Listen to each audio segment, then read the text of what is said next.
UAE में होने वाली तेज़ बारिशों से मुल्की और गैर मुल्की एयरलाइंस का फ़्लाइट ऑपरेशन बुरी तरह मुतासर।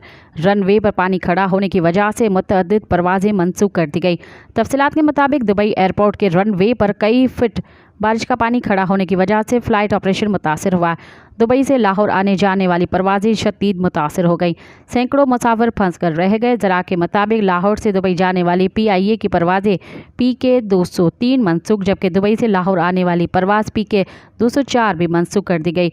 लाहौर से शारजाह जाने वाली परवाज़ PK 185 को मनसूख, जबकि लाहौर से दुबई निजी एयरलाइन की परवाज़ AR 723 10 घंटे से ज़ायद ताख़ीर का शिकार रही। दुबई से लाहौर आने वाली निजी एयरलाइन की परवाज़ AR 724 9 घंटे ताख़ीर से सुबह लाहौर पहुंचेगी। मज़ीद ख़बरन ऐं तफ़सीलात लाइ विज़िट कयो असांजी वेबसाइट www.awamiNewsHD.com ऐं ॾिसंदा रहो अवामी न्यूज़ HD।